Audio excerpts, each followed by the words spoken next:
Hello বন্ধুরা, কেমন আছো তোমরা সবাই? আশা করি তোমরা সবাই ভালো আছো, আমিও খুব ভালো আছি। মামনের মনের কথাতে তোমাদের সকলকে সুস্বাগতম। আমি আজকে ভিডিও করার আগে কিছু কথা আজকে একটু ক্লিয়ার করব। এই যে আমরা যারা কথা হচ্ছে যে যারা মোটামুটি মানে পড়াশুনোর গণ্ডি পার করে দিয়ে তারপরে যারা বিভিন্ন কর্মর সঙ্গে যুক্ত, তারা সারাদিন পরে একটা পরিশ্রম করে আসার পরে কি করি? আগে আমাদের কি ছিল? আগে আমাদের ছিল হচ্ছে টেলিভিশন, দূরদর্শন, ঠিক আছে? তো দূরদর্শনে ওই প্রত্যেক রবিবার করে একটা করে সিনেমা হতো। আমার মা, কাকিমা, ঠাকুমা ওদের সবাইকে দেখতাম ঠিক ওই ব্ল্যাক অ্যান্ড হোয়াইটের 1 মিনিট, ওই ব্ল্যাক অ্যান্ড হোয়াইটের একটা টিভিতে তারা বসে পড়তো। সেই সময় প্রচণ্ড পরিমাণে উত্তম সুচিত্রার বই হতো, বা রঞ্জিত মল্লিকের প্রতিবাদী চরিত্রের বই হতো, এবং বিভিন্ন তাপস পাল থেকে চিরঞ্জিত থেকে প্রসেনজিৎ থেকে বিভিন্ন লোকের বই সেই সময় হতো। তারপরে এরকম চলতে চলতে কি আসলো? মার্কেটে আসলো কালার টিভি। কালার টিভি তখন সবার বাড়িতে আসার সাথে সাথে বিভিন্ন চ্যানেল, অনেক অনেক চ্যানেল, অনেক অনেক তার প্রচার, অনেক অনেক ভার্সানে, সেখানে Bangla cinema, Hindi serial, Bangla serial, এই সমস্ত চলতে থাকে। মানুষও প্রচণ্ড পরিমাণে সেইগুলোকে দেখা শুরু করলো। এক সময় তো বাপরে বাপ, সেই জন্মভূমি, জননী, মানে কি মাত্রায় যে সেইগুলো চলেছে, মানে প্রচুর প্রচুর দিন। সেই সময় সিরিয়ালগুলোকে মানুষ প্রচণ্ড আঁকড়ে ধরে সেই জিনিসগুলোকে একটা মনোরঞ্জনের একটা বিষয় হিসাবে, একটা রিল্যাক্সেশন হোক, সারাদিন পরিশ্রমের পরে ওই কুটকাচালিই চলতো সিরিয়ালগুলোতে, ঠিক আছে? ওই কুটকাচালি হোক, বিভিন্ন ক্ষেত্রে বিভিন্নভাবে সেইগুলোকে মানুষ এনজয় করতো। তারপরে কি হলো? এই এখনকার কথায় আমি বলছি, এখনকার সময় হলো, এইবার হলো মানে ফোন। যখন আমি 2002-এর কথা বলছি, 2002-এ যখন আমি স্টুডেন্ট, ঠিক আছে, তখন মনে হয় আমি হার্ডলি ওই 9-10 পড়ি, হয়তো 9-10, যাই হোক। তখনও মানে এরকম ফোনের প্রচলন ছিল না, আজকে যে ফোনটা এসেছে। যাই হোক, তারপরে গিয়ে সেই সময় লোককে দেখতাম সেই ফোনের মধ্যে প্রচণ্ড ব্যস্ত, হ্যাঁ, কল আসা কল যাওয়া, এটা নিয়ে মানুষ প্রচণ্ড পরিমাণে একটা আনন্দ পেত। তারপরে আস্তে আস্তে কি আসলো? তারপরে আস্তে আস্তে স্মার্টফোন আসলো। এখন তো সব দিক থেকে তুঙ্গে, এখন তো 5G, এখন তো সব হচ্ছে আবার অ্যাপেলের সেট, তার সাথে আবার আছে মানে কি আর বলবো, বড় বড় ট্যাব, যাই হোক, কম্পিউটার, ল্যাপটপ এখন তো ঘরে ঘরে। তারপরে কি আসলো? তারপরে আমি যখন 2017-র কথা বলি, 2017-তেও আমার এই ফোন ছিল না, ঠিক আছে, এই স্মার্টফোন ছিল না। যাই হোক, তারপরে পরবর্তীকালে স্মার্টফোন কেনা হলো, আমার হাজব্যান্ড স্মার্টফোন কিনলেন, তিনি কিনে ব্যবহার করলেন, আমিও করতাম। তখনও এই ইউটিউব বলে এতটা প্রচার পায়নি। তারপরে কি হলো? তারপরে যখন দেখলাম 2020-র পর, অর্থাৎ যখন লকডাউন শুরু হলো, তখন দেখতে শুরু করলাম কি প্রচণ্ড পরিমাণে চলতে থাকলো কি ইউটিউবে ব্লগ ভিডিও। বাপরে বাপ, সবাই বসে যেত ব্লগ ভিডিওগুলো দেখার জন্য। যাই হোক, সবার দৈনন্দিন জীবনযাত্রা, তারপরে কেউ কেউ খাবারের চ্যানেল, তখন তো প্রচুর, সবাই রাঁধুনি হয়ে গেল, এবং সবার মোটামুটি বিভিন্ন স্টাইলের রান্না হোক, অমুক হোক, সেইগুলো দেখা শুরু করলো। তারপরে আমি যেই সময় যেই জোনে আমি যখন থেকে এইগুলো দেখা শুরু করলাম, যতদূর সম্ভব 2022, ঠিক আছে, 2022 থেকে আমি কন্ট্রোভার্সি দেখা শুরু করলাম। কন্ট্রোভার্সিতে কি হলো? বিভিন্ন ব্লগারদের চ্যানেলে হয়ে যাওয়া বিভিন্ন ব্লগিংগুলোতে করা সমালোচনাগুলো হওয়া শুরু করলো। এবং সমালোচনা কি, যাই হোক, তাদের খাওয়া দাওয়ার স্টাইলে যদি কোনো ভুল থাকে, তাদের জীবনযাত্রাতে যদি কোনো ভুল থাকে, তাদের পড়াশুনোর ক্ষেত্রে যদি কোনো ভুল থাকে, মানুষ সবাইকে সব রকম বুদ্ধি দিতে শুরু করলো। এবং তখন তো আরও অনেকেরই দেখতাম, আমি ওই বসাকেরও আমি ভিডিও দেখতাম। আমার বসাকের ভিডিওটা জাস্ট ভালো লাগতো না, মানে এত ন্যাকামিপানা করে কথা, আর ভদ্রমহিলাকে আমার চরিত্রের দিকেও কিছু ভালো লাগতো না। যাই হোক, সেটা ডিফারেন্ট ওপিনিয়ন। কিছু কিছু সময়ে আমি ওই কি বলে, ওই সুপারি বুড়ি, অর্থাৎ ওই ঝুমা, ঠিক আছে, তাকেও দেখতাম, তাকে তো আমার অসহ্যই লাগতো। তারপরে ওই সোনারা বলে ওই সেই মাসি, ঠিক আছে, তাকেও দেখতাম, জাস্ট সেটাও ভালো লাগতো না। তারপরে দেখা শুরু করলাম এই কন্ট্রোভার্সি। এখন আমাকে সবাই বলতে পারে যে আমি এতক্ষণ ধরে এই সমস্ত কথা কেন বললাম। মানুষ এন্টারটেইনমেন্টের পার্ট হিসাবে এই সমস্ত জিনিসগুলোকে বেছে নিয়েছে। কিন্তু আজকে যেখানে ইউটিউবের কন্ট্রোভার্সি জোন, আজকে যেখানটায় এত দিন ধরে চলেছে, সেখানে মানুষের এখন ভিউজ কমে গেছে, মানুষ আর দেখছে না, সেই পপুলারিটিটা নেই, যে পপুলারিটিটা একসময় অনেক চরম লেভেলে গেছে। কেন এই জিনিসটা তৈরি হলো?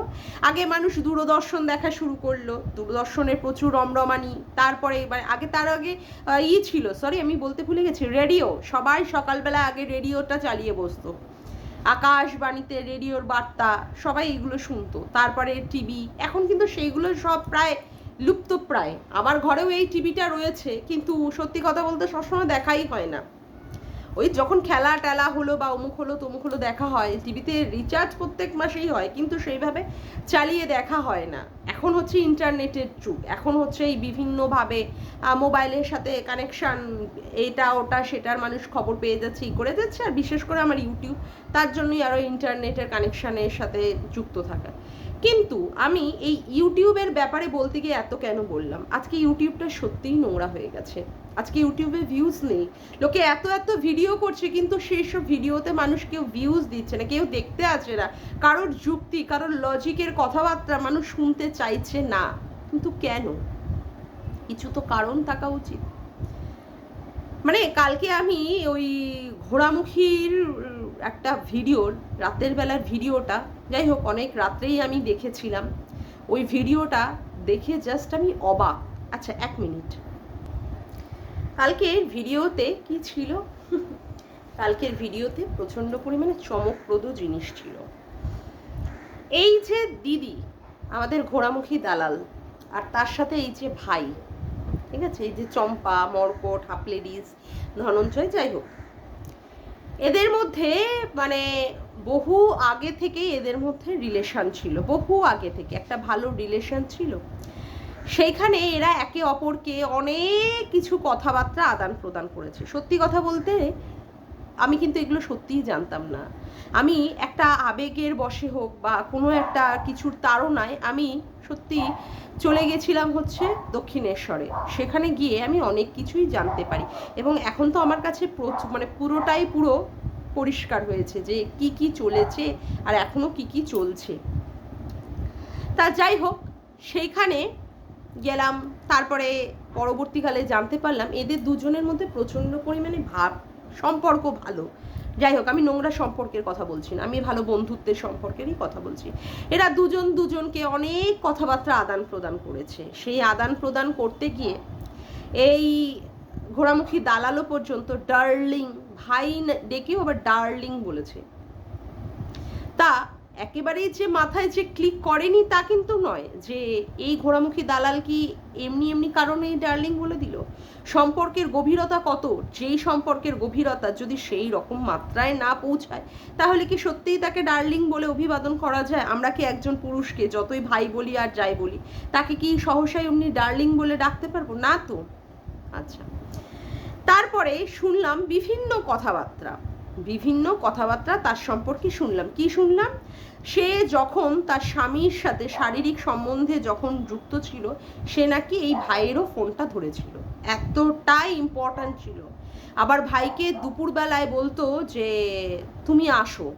আবার একদিন ভাই নাকি দুপুরে ফোন করেছে, সে সময় বলেছে না না এখন সময় দিতে পারবো না, এখন আমার ভাগনা এসেছে। তাতে করে এই ভাই রটিয়ে দিল ভাগনা মোয়ে মোয়ে, এবং তারই এই সমস্ত তৈরি করা স্লোগান, যেটা দক্ষিণেশ্বরে গিয়েছিলাম, গালপাতে মামি ভাগনা দেয় হামি, এটা তো প্রচণ্ড পরিমাণে তার ভিডিওতেই মানে চলেছে। যাই হোক, তা আমার কিন্তু কোনো না কোনো জায়গায় একটা স্ট্রাইক করেছিল, কিন্তু আমি সত্যি কথা বলতে একে কিন্তু আমি ক্লিন চিট দিইনি, মানে এই আমাদের হাফ লেডিসকে। প্রথম দিকে আমারও তার সাথে সম্পর্ক ভালোই ছিল, হ্যাঁ, ভালো ভাই বা সৎ মতো যেরকম। সম্পর্ক ভালোই ছিল, খুব বেশি যে ফোনাফুনি হয়েছে তা কিন্তু নয়, খুব বেশি ফোনাফুনি হয়নি। ওই হয়তো কখনো কখনো ওই হাই হ্যালো হিসাবে আমার ফোনে একবার একটু প্রবলেম হয়েছিল, সেই ব্যাপারে হলো। হঠাৎ করে আমি দেখলাম যে সে একটা লাইভ করলো, স্ট্রিম লাইভ, সেখানে দেখতে পেলাম এই দালালকে, অথচ যার এগেনস্টেই কিনা গেছিল হচ্ছে দক্ষিণেশ্বরে। আমি তো দেখে অবাক। সেখানে আমি একটা ভিডিও নামালাম তার এগেনস্টে গিয়ে, তো ভিডিও নামাতে সে তো একটু ক্ষেপে খাওয়াই হয়ে গেল। তারপরে সে আমার মাতৃত্ব নিয়ে, আমার মানে বন্ধাত্মহীনতা নিয়ে সে তো প্রচণ্ড পরিমাণে সেই জায়গাটা কাটাছেড়া করলো। যাই হোক, আমিও তাকে বলেছি, আমি যে তাকে একেবারে কিছু কম বলেছি তা কিন্তু নয়। তারপরে এখন দেখছি আস্তে আস্তে তার পোল ফাঁস, মানে সবগুলো খুলে যাচ্ছে, কিভাবে সে কনস্পিরেসি করেছে। কারোর সম্পর্কে সে বলতে বসলে সে বলছে ডাস্টবিন, পতিতা, তারপরে হোয়াটসঅ্যাপে মানে চ্যাটিং, মানে কি বলে, হোয়াটসঅ্যাপের মাধ্যমে প্রচুর প্রচুর টাকা তুলেছে কে? সীমাদি, কাজল দানি সীমাদিকে পর্যন্ত বলেছে। তো তার মানে কি বলবো, তখনও পর্যন্ত আমি তাকে কিছুটা হলেও একটু বিশ্বাসটা মানে করছিলাম। তার পরবর্তীকালে কি হলো, তারপরে দেখা গেল যে এ বিভিন্ন মহিলার সাথে কথাবার্তা বলেছে, এবং সেই কথাগুলো কি বিভিন্ন কদর্যপূর্ণ কথাবার্তা, প্রচণ্ড কদর্যপূর্ণ। রিম্পার এগেনস্টে যে সমস্ত কথাবার্তা আমরা শুনেছি, বিশেষ করে আমি শুনেছি, আগে কি হয়েছিল 1.5 বছর আগে সেটা আমি জানি না, দীপ্তিদির এগেনস্টে যেভাবে কথাবার্তা বলেছে আর একজন মহিলার কাছে, আর এই খিস্তি গালাগালি, রেন্ডি চু, তারপরে একটা পুরুষ হয়ে আর একজনকে মাগি, আর কালকে যেটা আমি শুনলাম ওই দালালের কথাতে, আমি তো অবাক। যে কিনা 49 টাকার 1500 টাকা নিয়ে কথা তোলে, যে কিনা লোকের কিউআর কোড নিয়ে টাকা তোলার ক্ষেত্রে অবজেকশন করে, সেই কিনা টেবিলের তলা দিয়ে টাকা নেয়। বন্ধুরা, একদম এতদিন ধরে এই দালাল মুখটা বন্ধ করে রেখে দিয়েছিল কেন? কোনো একটা জায়গায় তার প্রতি একটা মনের একটা মানে ভালোবাসা বা বন্ধুত্ব বা যাই হোক, আমরা অনেক সময় অনেকেই করেছি, কিন্তু না, ব্যাপারটা হচ্ছে কারোর সাথে কারোর কথা বলতে বলতে একটা মেন্টাল অ্যাটাচমেন্টও তো হয়। সেই মেন্টাল অ্যাটাচমেন্টের জন্য তার প্রতি একটা দুর্বলতা কাজ করেছে, তার জন্য কিন্তু সেইভাবেও একে অ্যাটাক করতে পারেনি দালাল, কিন্তু সেইভাবেও এই হার্টকে কিন্তু অ্যাটাক করতে পারেনি, কিন্তু কালকে কিন্তু পুরোটাই পোল খুলে দিল। বলল যে সে কিন্তু টেবিলের তলা দিয়ে টাকা নেয়, এবং এই যে কত টাকা নিয়েছে, 10,000 টাকা, 10,000 টাকা তার বউকে কোনো ভিউয়ার্স দিয়েছে। বাপরে বাপ, তাই মানে এরকম ভাবেও আবার দেওয়া নেওয়া চলে? 10,000 টাকা এমনি কোনো স্বার্থ ছাড়াই কেউ এমনি দিয়ে যায়? কোনো স্বার্থ নেই, অনেক মানে গভীর চক্রান্ত এর মধ্যে আছে। এই যে এস হার্ট, যে কিনা মানে বিভিন্ন মহিলাদের মানে মানে মলেস্ট করেছে বা অমুক করেছে, এই রকম দিনের পর দিন এইগুলোকে তৈরি করেছে, এই গ্রুপগুলোকে খুলেছে, বিভিন্ন গ্রুপের কথা বলে না, এই কিন্তু এইগুলো তৈরি করেছে। আর সীমাদি বা ঘোড়ামুখী আগে তো এর দলেই বিলং করতো, এর দলেই বিলংটা করতো। যখন তাদের মধ্যে মনোমালিন্য হলো তারা বেরিয়ে গেল। এই যে আজকে ধরিত্রীদি বা সোমা ওয়ার্ল্ডের সোমাদি, এরা তো এর দলেই বিলং করেছিল, কেন আজকে এরা এর এগেনস্টে মুখ খুলতে বাধ্য হলো? কেন মুখ খুলতে বাধ্য হলো? কারণ এর নোংরামিটা আর সত্যি নেওয়া যাচ্ছে না, যে লেভেলে গিয়ে নোংরামিটা করছে। সেই নোংরামির কথা বলতে গিয়ে আমার রিম্পার কথাটা তুলতে হচ্ছে। এই যে রিম্পার সাথে কোনো একজন পুরুষের চ্যাটিং এ আবার বলছে আমার কাছে অনেক বড় অস্ত্র আছে যেটা আমি রেখে দেবো, ঠিক সময়ে আমি ছেড়ে দেবো। তার মানে এই যে পুরুষটা, এই পুরুষটার সাথেও এর সাথে সম্পর্ক আছে। আচ্ছা, কোনো সময় কি মনে হয় না এই পুরুষটাকে এই পাঠিয়েছিল রিম্পার সাথে একটা সেটিং ফেটিং করার জন্য, যাতে করে রিম্পা এর এগেনস্টে কোনো রকমের ভিডিও করলেই তাকে জব্দ করার জন্য ওই সমস্ত মানে চ্যাটিংগুলো সোশ্যাল মার্কেটে বিক্রি করে দিতে পারে, তাই না? এইগুলো তো সেটাই প্রমাণ করছে। তোমার মাল কথাটা আছে কত বড় নোংরা। একটা বিবাহিত মহিলা যার কিনা 2টো বাচ্চা আছে, যার স্বামী রয়েছে, যার স্বামী ভালো অফিসে চাকরি করে, তাকে নিয়ে কথা বলতে গিয়ে আর একজন পুরুষকে বলছে তার মাল। তার মানে কেমনভাবে, কোন লেভেলে গিয়ে খেলবে এরা সেটা ভেবে রেখেছিল, কি কোন লেভেলের গিয়ে এই চম্পা হাপলেরিস কোন লেভেলে গিয়ে খেলবে সেটা ভাবছিল না। আমি অবাক হয়ে যাচ্ছি আজকে, যত দেখছি যত শুনছি অবাক হয়ে যাচ্ছি। আজকে একটা বাড়ি করা, আজকে একটা ফ্ল্যাট কেনা। আমার বাবা সারা জীবন সরকারি চাকরি করে, অবশ্য আমাদের ঠাকুমার পরিবারকেও আমাদের দেখতে হয়েছে। আমার বাবা আগে চাকরি সূত্রে বাইরে থাকতেন, যাই হোক সেটার কথা। আমার বাবাও সারা জীবনে চাকরি করে, মানে চাকরি করাকালীন কিন্তু বাড়ি করতে বা ফ্ল্যাট কিনতে পারেনি। রিটায়ার করার পরে তারপরে গিয়ে যা করার সে করেছে, এবং এটাই তো স্বাভাবিক। আজকে সে দেনান দেয়ার কি করেছে, বাড়ি করে ফেললো। কি সামান্য একটা কর্মচারী। আর ইউটিউব, সত্যি কি ইউটিউবে প্রচুর টাকা দেয়? বাপরে বাপ, $100 করতে গিয়ে তো প্রচণ্ড কায়িক পরিশ্রম, তারপরে গিয়ে $100। আর $100 ভ্যালু কি? ও তো মানে কিছুই হবে না ওতে। সেইভাবে যদি চলা যায়, মানে ঘোরা ফেরা খাওয়া দাওয়া দিয়ে, কিছুই হবে না। ও তো 15 দিন যেতে না যেতেই উড়ে যাবে। আজকে সে বাড়ি করে ফেলেছে, অথচ সে আর একজনের কথা বলছে যে কিনা টাকা তুলেছে। এ সত্যিই টাকা তোলেনি বন্ধুরা, এ কি সত্যিই টাকা তোলেনি? অথচ কোনো এক মহিলাকে বলছিল যে আমার বিদেশ থেকে ফোন আসবে হোয়াটসঅ্যাপটা ক্লিয়ার করে রাখার জন্য, যাতে করে কেউ ফোন করলে যেন তাকে ঝট করে পেয়ে যায়। অন্য কেউ যদি ফোনের মধ্যে থাকে, যদি কলটা যদি বিজি থাকে, তাহলে তো অন্য জায়গা থেকে কল আসলে কলটা ঢুকবে না। তাই বলছে ধরিত্রীদিকে যে তুমি ফোনটা ছেড়ে দাও, তাহলে কারণ আমার বাইরে বিদেশ থেকে কল ঢুকবে, বিদেশ থেকে আমার কল ঢুকবে, সেই সংক্রান্ত কথা বলার জন্যই তাকে বলেছে। আজকে ঘোড়ামুখী পর্যন্ত বলছে তার মানে কথা, যে কবে তার বউয়ের শরীর খারাপ হয়, মেনস্ট্রুয়েশন সাইকেল স্টার্ট হয়, কবে সে তার বউয়ের সাথে শারীরিকভাবে লিপ্ত হয়, সেই কথাগুলোও এ বলেছে। এটা তো কোয়াইট ন্যাচারাল না? যে মহিলা কিনা অন্য পরপুরুষের বান্টুতে বসবে বলে আর এক পরপুরুষকে বলে থাকে, সেই পরপুরুষও তো কিছু বলেছে তাকে, সেই পরপুরুষ না বলা তো আর হয়নি। আর একটি মহিলা ফট করে এইভাবে কি করে বলল? তার কাছে এতটা কি করে মনের বা গোপন কথাগুলো সে পরিষ্কার করছে, যদি সেই পুরুষটা না বলে থাকে? আর এই যে পুরুষটি, যে মানে যার সম্পর্কে এখন কথাটা ভীষণ আলোচিত, এই পুরুষটি সত্যিই নোংরা।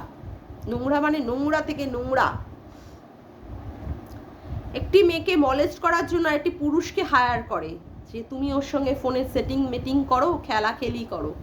1500 টাকা, 49 টাকা, আজকে সেই সমস্ত টাকাগুলো যখন তুলছে, তখন তার দিদিরা পর্যন্ত সেই ব্যাপারটাকে নিয়ে খিল্লি করছে। আর 10,000 টাকা দাদা,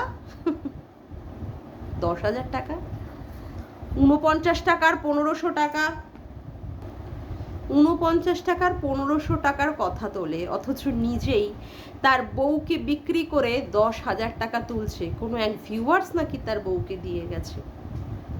বাপরে বাপ, অবাক কাণ্ড। মানে আমি তো ভাবতেই পারি না যে কোনো মানে স্বামী তার বউয়ের নাম করে অন্য পুরুষের কাছ থেকে 10,000 টাকা নিতে পারে। তাহলে যে তার দিদিরা বলে যে তার বউকে নিয়ে নাকি সে হোটেলে যায় খেপ খাটাতে, সত্যিই কি ভুল বলে?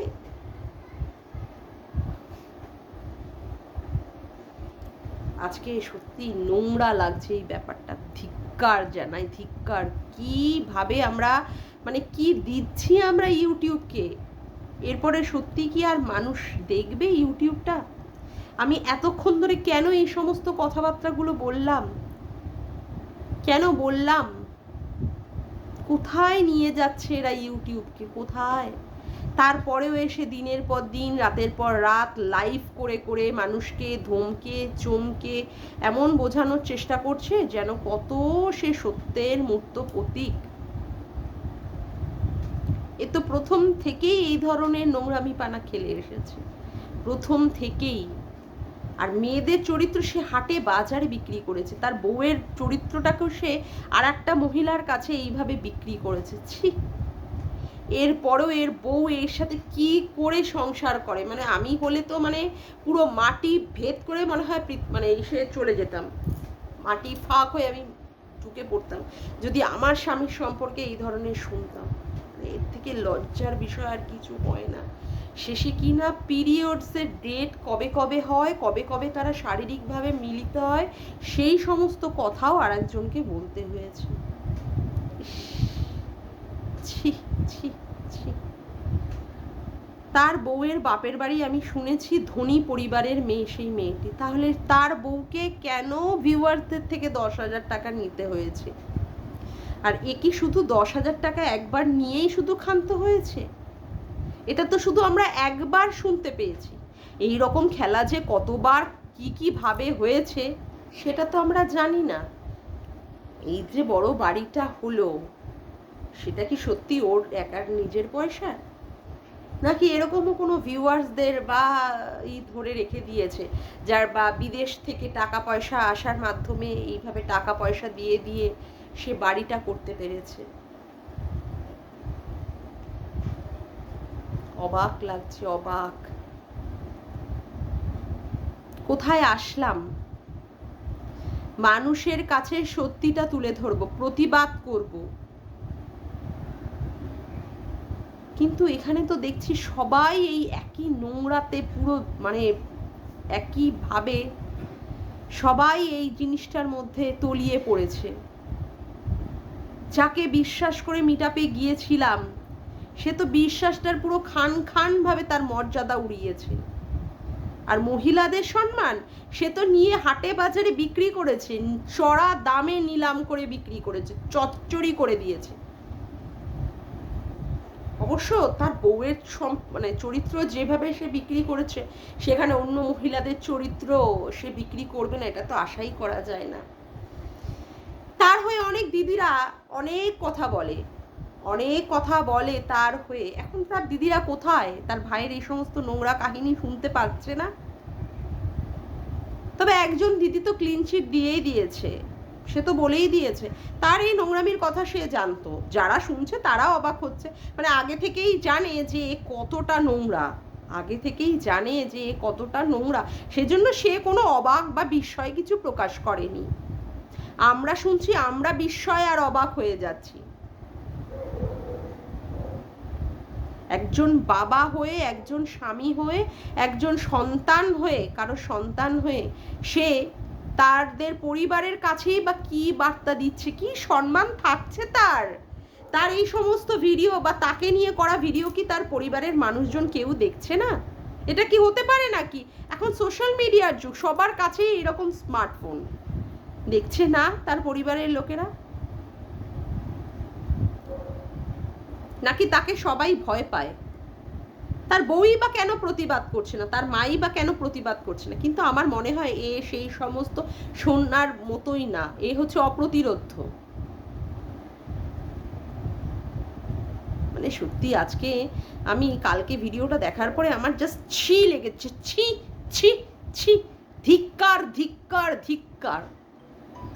যেভাবে ওই জয়শ্রীকে নিয়ে যেভাবে কাটাছেঁড়া করেছে দিনের পর দিন, দিনের পর দিন, তখন না আমার শরীরের মধ্যে গা মানে জ্বলে জ্বলে উঠতো, জ্বলে জ্বলে উঠতো। তারপরেও আমি ভেবেছিলাম মনে হয় এ শুধরে গেছে, এ ভালো হয়ে গেছে, এ আর এরকম নোংরামি করবে না। যার জন্যই যেটা ভুল মানে বুঝেই আমি ভুল করে আমি দক্ষিণেশ্বরে গিয়েছিলাম। সত্যি কথা বলতে আজকে যা এই যে চরিত্র যেটা সে তার ধরা পড়ছে না, এরকম জানলে সত্যি নইব চ কিভাবে প্রত্যেকটা মেয়েদের চরিত্র নিয়ে নোংরা ভাবে কাটাছেঁড়া করেছে। আজকে তার বউটিও তার দল থেকে, সেই দল থেকে বাদ গেল না, তার এত প্রিয় বউ। হ্যাঁ রে, তোকেই বলছি চম্পা, অন্যান্যরা তোর বউকে নিয়ে কথা বললে তোর খুব রাগ হয়, স্বাভাবিক কথা। আজকে তুই তোর বউয়ের সম্মানটা কোথায় বিক্রি করলি রে? কোথায়? কবে কবে মিলিত হোস, কোন কোন সময়, কি ভাবে, তারপরে কবে কবে তোর বউয়ের হয়, তারপর তোর বউয়ের নাম করে কোন ভিউয়ার্স কত টাকা দেয়, সবগুলোই এইভাবে বলেছিস। আর সে সুন্দরভাবে সাজিয়ে গুছিয়ে রেখে দিয়েছে পরপরভাবে বলার জন্য। আর বলবে নাই বা কেন? তুই তো তাদের এগেনস্টেও অনেক অনেক কল রেকর্ড রিভিল করেছিস, তাদের গোপন কথা রিভিল করেছিস। আমি তো এখানে ঘোড়ামুখীর কোনো দোষ দেখছি না যে সে বলবে না কেন, ঠিক করেছে বলেছে। এই ব্যাপারটিতে তাকে আমি সাপোর্ট করি। তুই তো তাকে হাটে বাজারে সব জায়গায় বিক্রি করেছিস। হ্যাঁ, তাকে আমি কোনো সময় ক্লিন চিট দিচ্ছি না যে সে ভালো, সে তো নোংরাই। কিন্তু তুইও নোংরা। তুই যে নিজেকে একজন সত্য মানে এমন একটা দেখাস না, তুই হচ্ছিস একদম মানে কি বলে আদি কাল পুরুষ, একদম পবিত্র একটা পুরুষ না তো।